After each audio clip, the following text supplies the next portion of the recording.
Nous avons également, d'une façon très concrète, créé un organe d'information qui s'appelle Libre Algérie, que vous avez vous-même distribué, et qui essaye de poser dans un cadre plus large le problème de la démocratie en Algérie, en donnant la parole d'une façon très libre à tous ceux qui veulent la prendre.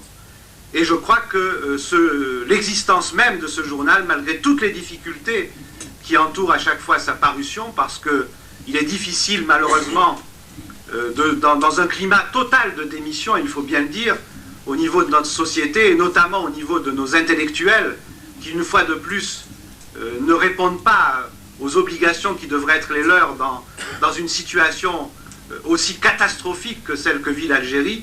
Eh bien, dans ce climat de démission, nous faisons ce que nous pouvons pour assurer tout de même la périodicité de cette parution.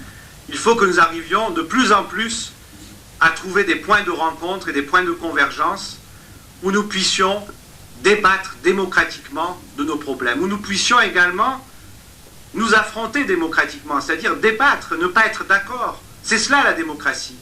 Il ne faut pas viser absolument à chaque fois l'unanimisme, être obligé de ne concevoir la politique qu'en termes d'unanimité.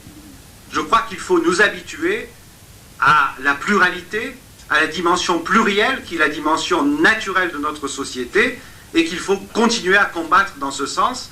Et en tous les cas, soyez sûrs que le Front des Forces Socialistes ne ménagera aucun effort pour aller dans ce sens, et que, je crois, nous avons encore des perspectives qui nous semblent extrêmement favorables.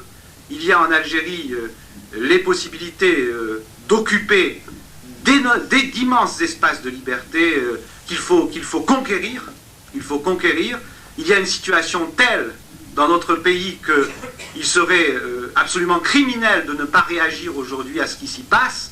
Le peuple n'a pas d'autre alternative que l'alternative que nous offrons. Il faut absolument que nous restions unis là-dessus. Il faut absolument que nous continuions notre combat main dans la main pour aboutir à l'instauration d'une authentique démocratie dans notre pays.